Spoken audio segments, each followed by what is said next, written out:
Esta es Radio 1 Bogotá, 88.9 FM. Bueno, entonces ya saludo al doctor David Luna. Ahora sí, bienvenido. Muy buenos días, gracias por estar aquí en su casa. 88.9 FM, Radio 1, la de 1. Pacho, muy buenos días nuevamente. Muy feliz de estar acá y muy agradecido por esta invitación. Oiga, esto del ministro de Salud, ¿cómo entenderlo? Es que han sido por lo menos 4 las salidas en falso que ha tenido el ministro y últimamente, pues hay que hablar de esta, la más reciente. Unidades de cuidado intensivo que salvaron aproximadamente 500,000 vidas en Colombia de gente que acudió a una unidad de cuidado intensivo en época de COVID-19. Dice que él ni siquiera se hubiese dejado intubar. Y habla de un negocio de la SUSI. Ya la ciencia, los exponentes de la medicina en Colombia le están cuestionando. No son ni siquiera ustedes los políticos, ni nosotros los periodistas los que estamos diciendo, oiga, ¿se le corrió la teja al viejo o qué es lo que le pasa? ¿Usted cómo lo ve? Pues Pacho, hace 8 días que estuvimos acá analizando el tema, yo pensé que era una declaración donde se había salido de la ropa, hablando de las vacunas, diciendo que él se había puesto 3 de Sinovac y que todos los demás habíamos sido ratones de laboratorio. Pero ya oyéndolo ayer, lo que hay de por medio es una estrategia política. Guillermo Alfonso Jaramillo lo que busca es posicionarse como el más radical de los posibles herederos de Petro. Él está apostándole a la política, pero lo único en lo que se está equivocando es que está jugando con la salud de los colombianos y con el prestigio de los médicos, porque él es médico y está quedando como un hombre que lucha contra la evidencia. Las vacunas salvaron vidas, las UCI salvaron vidas y acá, como usted lo dijo comenzando, hay muchísimas personas en redes sociales recordando cómo salvaron familiares, cómo perdieron incluso familiares, pero reconociéndole al personal médico el esfuerzo enorme que hicieron. Alguien recordó, Pacho, no sé si lo vio, una portada de una importante revista con 6 o 7 rostros de médicos y de enfermeras y de auxiliares que tenían literalmente marcada su cara por los tapabocas de ese entonces. Yo creo que en esto no todo vale y yo creo que el ministro se está equivocando de una manera, por decirlo de alguna forma, aterradora. Con el dolor de la gente no se puede jugar y con el dolor de los ciudadanos tampoco, y yo lo llamaría a la mesura, a la tranquilidad, que ganen los debates políticos con argumentos y obviamente con votos. Sí, en esto no todo vale, nos dice usted en su reflexión. Ahora, recordando que hubo momentos, senador, en los que ni siquiera había unidad de cuidado intensivo disponible, es decir, eran insuficientes las unidades de cuidado intensivo y se requerían de más. Y ahí es en donde uno dice, entonces, ¿por qué el ministro sale a decir, es que fue un negocio? Si hubo un momento en que ni siquiera había cama disponible, se rogaba porque no daba abasto el sistema que se tenía en ese momento. Ahora, no lo dice cualquier persona, porque yo no sé qué pasaría si lo dijera Pedro, Juan, Roberto, Mario, Alex, Hernando. Pero es que lo está diciendo es el ministro de Salud, la cabeza de la salud en Colombia. Eso es muy peligroso, me parece. Pacho, 2 cosas. Hablar después de semejante crisis es muy fácil, pero administrar la crisis fue muy difícil. Y usted lo recuerda perfectamente, no habían UCI en ese momento, todo el mundo sufría, obviamente los ventiladores escaseaban, y bueno, yo creo que Colombia hizo un esfuerzo muy grande y todos nos pusimos de acuerdo, independientemente el color político o la crítica que tuviesen sobre el presidente en ese momento. Yo era crítico del presidente en ese momento, pero lo respaldé porque creía que había un fin superior. En segundo lugar, como usted lo dice, el ministro es el ministro y es un ministro de Estado y es el ministro de Salud, y lo que está tratando de hacer es distraer el debate. ¿Para qué? Para tomar decisiones que después vayan a ser irreversibles. A mí me parece que está tratando de dividir la sociedad más de lo que está. La está tratando de radicalizar con un objetivo político, y es él. Él lo que quiere es ser el heredero de Petro, si es que Petro lo deja, porque yo tengo la tesis que va a ser un esfuerzo grande para tratar de mantenerse en el poder, pero de eso hablaremos después. Entonces, con la salud no se juega. La salud de los colombianos pues es la salud y todos tenemos que hacer un esfuerzo para protegerla, y por eso es que yo critico la reforma.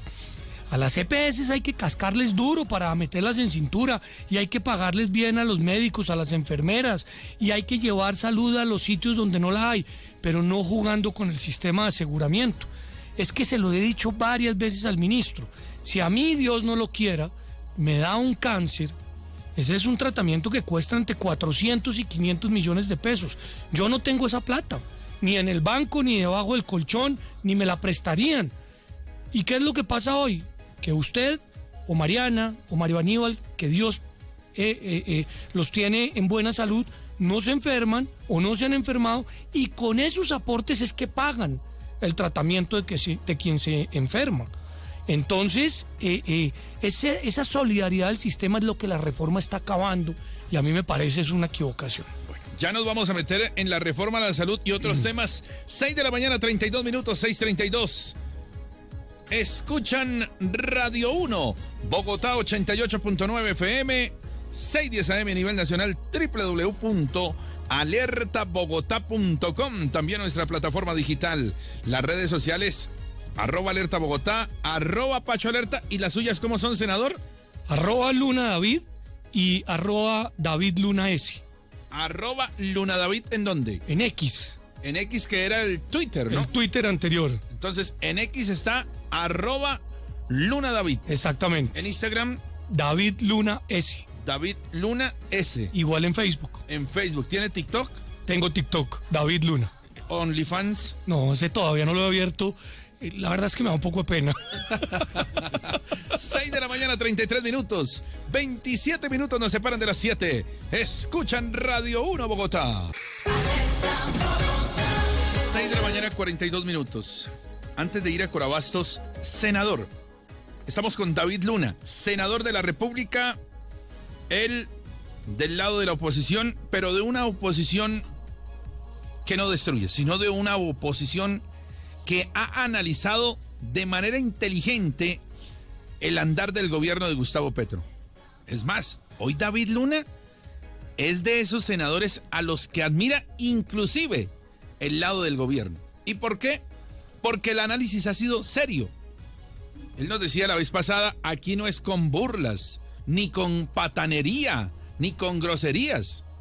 Aquí hacemos una oposición de la cual estudiamos antes de decir cualquier posición que hagamos desde nuestro partido. Reforma a la salud, decía usted.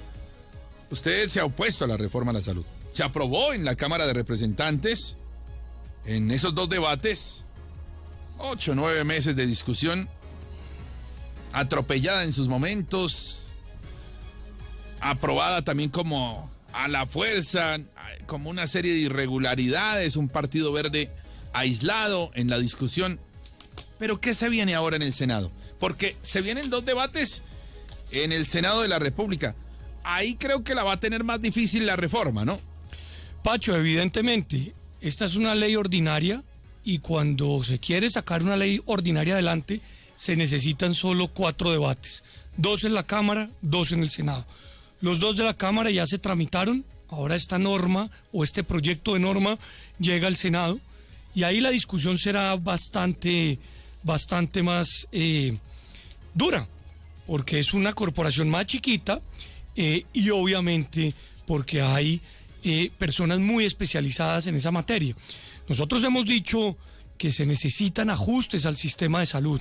Hay que meter a las EPS en cintura, hay que meter a la cárcel a los corruptos que se roban la plata de la salud, hay que pagarle mejor a las enfermeras, a los médicos. Pero lo que no hay que hacer es acabar con el sistema de solidaridad, el de aseguramiento, el que permite que hoy quien tiene una enfermedad de alta complejidad pueda tener un tratamiento para salvarse. Y ese tratamiento cuesta una cantidad de plata que es imposible que cualquier colombiano la financie si no es a través del sistema. Entonces, yo creo que se necesitan ajustes, pero no como los está planteando la reforma. Por eso será una discusión muy, pero muy importante. En mi caso, con respeto, con argumentos, con evidencia, vamos a demostrar que esta reforma le hace mucho daño a los pacientes para que ojalá no salga adelante y para que ojalá se tramite algo de consenso que permita que se hagan ajustes. Sí. ¿Debates que se darán cuándo, senador? Esos debates comienzan en el mes de febrero. En el mes de febrero comienzan. Recuerde usted que la legislatura del Congreso termina el 20 de diciembre y vuelve y arranca el 15 de enero. Y por ahí en febrero estarán comenzando. En febrero entonces tendremos discusión de la reforma a la salud, pero ya en el Senado, en donde dice el senador, pues la tendrá más difícil porque ahí hay expertos, ¿no? Ahí hay gente que ha analizado también lo que ocurrió en la Cámara de Representantes. De pasar en el Senado de la República la reforma, es decir, tener el aval en la Cámara, en el Senado, seguramente se vendría posteriormente pues la socialización y la firma del presidente de la República. Pero se caerá en la Corte, usted que es abogado, usted que conoce bien. Pues es una reforma que ha tenido cientos de vicios de trámites. Es una reforma que todo el mundo sabe se debió tramitar por ley estatutaria y no por ley ordinaria. Y seguramente será demandada en la Corte y la Corte tendrá la oportunidad para analizarla.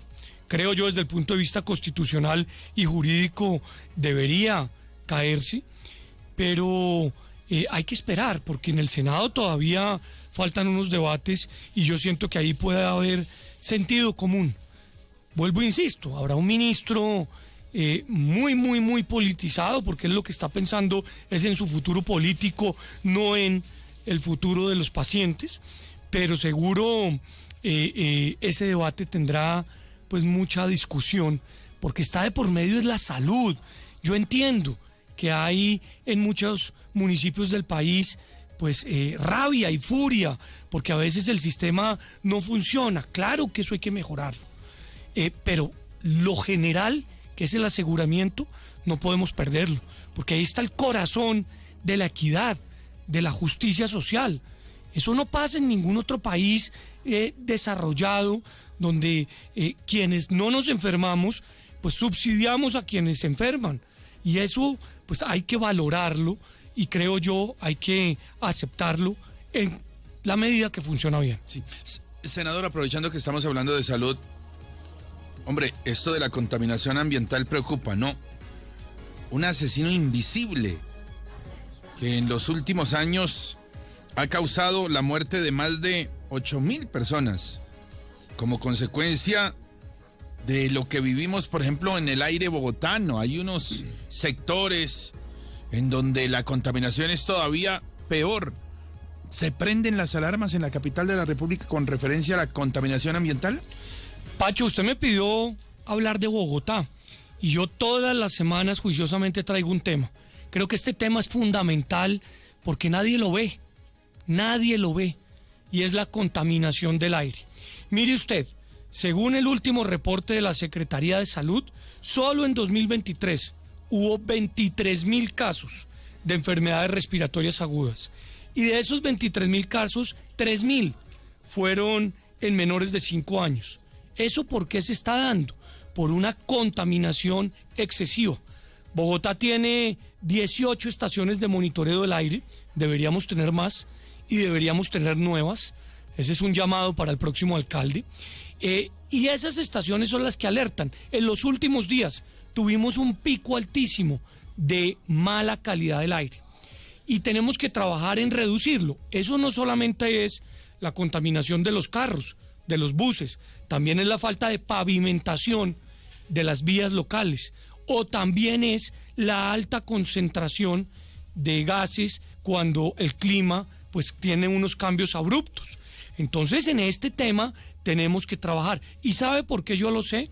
Porque por allá en 2006, Por allá en 2006, cuando fui representante a la Cámara, tramité la ley del diésel, obligando a Ecopetrol a entregarnos un mejor diésel. En ese momento era un diésel de 4.500 partes de azufre por millón. Hoy nos entregan un diésel de 50 partes. O sea, el combustible con el que se mueve la flota de Transmilenio o con el que se mueve la flota de camiones ha mejorado.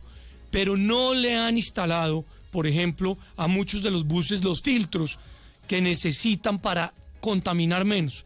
Transmilenio tiene esa obligación hacia con los concesionarios, exigir que lleguen nuevos buses, obvio, y adicionalmente que los viejos pues tengan esos filtros. Estas enfermedades respiratorias afectan mucho a los niños y entonces un niño pues con una enfermedad respiratoria, pues su padre tiene que llevarlo al centro de salud y obviamente pues también termina afectando a la ciudadanía. Y a las personas mayores también, claro, adultos mayores también caen en ese cuadro de complicación. Claro, caen en ese cuadro de complicación y vuelvo y repito, es un tema que requiere de mucha atención porque los casos de enfermedades respiratorias agudas han aumentado en un 10%. Y mire usted, las localidades que tienen más dificultades en este momento en materia de baja calidad del aire son... Las más contaminadas, a ver. Kennedy. Sí. Bosa. Sí. Ciudad Bolívar. Sí. Y Puente Aranda. Ahí hay que hacer un esfuerzo grande para lograr que disminuya esa contaminación. Y obviamente en el 22, el 20% de los días la calidad del aire fue regular o mala. Y para el 23 esa cifra va a aumentar a 25%. Entonces, 1, más control por parte de la Secretaría de Ambiente. 2, exigirle a quienes tienen responsabilidad mejorar las condiciones para aumentar las buenas prácticas en materia de contaminación y de evitar la contaminación. Y 3, el IDU tiene que hacer un esfuerzo muy grande para lograr pavimentar las vías locales. Sí. Senador, no lo puedo dejar ir sin preguntarle, ya que estamos hablando de ambiente, ¿qué va a pasar con la energía en Colombia? Hola, me llegó el recibo brutal, ¿no? ¿Qué tal esa energía como está llegando? Yo no sé a ustedes, a Mario, ¿a usted le llega la luz cara, la energía cara? Sí, es a que mí me llegó brutalmente. le meten ahí el tema del aseo, ¿no? El tema de la recolección de las basuras. Así es, pero además estaban metiendo una tarifa adicional para el tema de la Guajira, pero además están metiendo lo que se dejó de pagar en la pandemia. No. Entonces en Bogotá se nos ha disparado el recibo y obviamente en el Caribe colombiano pues está impagable. Entonces acá tenemos un cóctel explosivo que debemos controlar. Primero, el fenómeno del Niño, Pacho. Está ya presente, ¿no? Ya está presente y los niveles de los embalses comienzan a bajar. En segundo lugar, hay que pensar que si no hay agua suficiente en los embalses, ¿con qué vamos a mover las térmicas? Pues necesariamente con gas o con carbón. Y no están permitiendo explotar gas en el gobierno del presidente Petro porque quieren dizque importarlo de Venezuela. Entonces eso es más platica para el bolsillo. Tercero, no hay comisionados en la Comisión de Regulación de Energía, que son los que evitan que la tarifa se dispare. Un llamado al presidente Petro para que los nombre. Y cuarto, muy, pero muy complicado, está haciendo en estos momentos pues algo tan complejo como que muchas electrificadoras no han podido comprar la energía de los próximos meses. Entonces ya comienzan a haber visos de racionamiento en algunos sectores del país y eso sí sería la debacle porque eso afecta al comercio, al turismo, a la industria, en fin.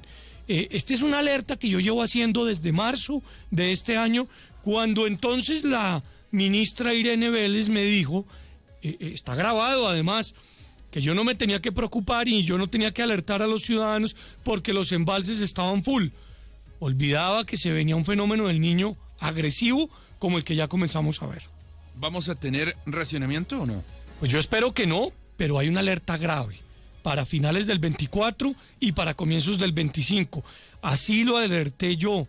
Colombia tiene que entender que lo que vivimos en los 90 no se puede repetir. Y eso está en manos del gobierno nacional. Y acá no se trata de izquierda o de derecha, acá se trata simplemente de sentido común. El presidente Petro prometió el cambio es hacer, el cambio no es echar discursos. Y en este caso, Ni tuitear. pues además, en este caso, pues lo que se necesita simplemente es controlar que la ecuación no se salga de madre y que no le den por la cabeza a las casas, a las familias colombianas y en este caso bogotanas con el recibo que está insostenible. Sí, está por las nubes. Bueno, ¿ya Marco se puede divorciar o no? ¿Está listo eso? Ese proyecto ya salió del Senado, ahora la Cámara lo recibe y yo creo que dentro de pocas semanas van a rendir ponencia para que cuando se acaba el amor, pues el hombre o la mujer o el hombre tengan la posibilidad de decir, quiero tener un divorcio pacífico. ¡Me mamé! Un divorcio pacífico, donde los hijos no sufran, donde se garanticen los alimentos, donde haya regímenes de visita y no se tengan que invocar esas causales que a veces son tan complicadas, porque ese Código Civil es por allá de 1800. Imagínese. Dios. Es decir, de aprobarse uno podría decir, me mamé de ese Grinch o de esa Grinch, ¿no? No le gusta la novia. Pero hay que ir ante un juez. Bueno, sí. Hay que ir ante un juez y presentar la solicitud que llaman. Y ya, listo, divorciado. Y ya. Bueno. Espero recibir un 2024 con un buen divorcio, por favor. Senador muy querido, gracias por estar aquí en Radio 1 Bogotá, su casa. Oiga, Pacho, muchas gracias a usted, a todo este maravilloso equipo. Muy feliz y bueno, esperemos entonces que Junior Medellín dé el próximo campeón colombiano. A mí me toca ser solidario con la familia. Sí. Bueno, vaya y enciende una velita, ¿no? Voy a encender las velitas en la Arenosa. Señor de Barranquilla. Oiga, que además nos estaba explicando Lucho, yo no he estado, allá encienden las velitas después de las 12 de la noche. En el amanecer de este viernes encenderán la vela por la Santísima Virgen María, que allá tienen la advocación de la Virgen del Carmen, ¿sabe? Sí, señor, allá en Puerto Colombia, Sí, muy lindo. muy lindo. Santuario. Entonces, ¿cómo es la vaina, Lucho? Uno se duerme y se despierta a las 12 para... Sí, entiendo que uno se acuesta hoy allá en Barranquilla y por ahí a las 3 se levanta.